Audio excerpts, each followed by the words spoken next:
Mayorya naman ng mga Pilipino ang naniniwalang mayroong bilyon-bilyong piso si Vice President Sara Duterte sa kanyang bank account base yan sa Tangere Survey. Umangat naman ang tiwala ng publiko sa Anti-Money Laundering Council matapos isiwalat ang umano'y hindi maipaliwanag na yaman ng Vice Presidente. Si Bian Manalo para sa 13 sa tanghali.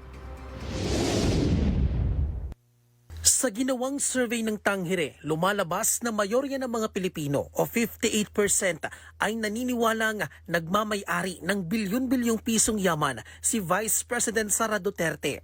Ibig sabihin, 3 sa bawat 5 Pilipino ang naniniwalang naglalaman ng bilyon-bilyong piso ang bank accounts ni Duterte. Kasunod yan ang pagsiwalat ng Anti-Money Laundering Council o AMLAC sa nakaraang pagdinig kaugnay sa umano'y hindi maipaliwanag na yaman ng mag-asawang Duterte Carpio. Pinakamarami sa kanila ay admin o Marcos supporters. Base pa sa survey, 90% ng mga Pilipino ang aware na kung ano ang Anti-Money Laundering Council. Umakyat sa 51% ang trust rating nila habang 52% naman ang satisfaction rating. Ginawa ang survey noong April 29 hanggang April 30 sa pamamagitan ng mobile-based respondent application sa 1,200 participants. 12% dito ay mula sa NCR, 23% naman sa Northern Luzon, 22% sa Southern Luzon, 20% sa Visayas at 23% naman ay mula sa Mindanao.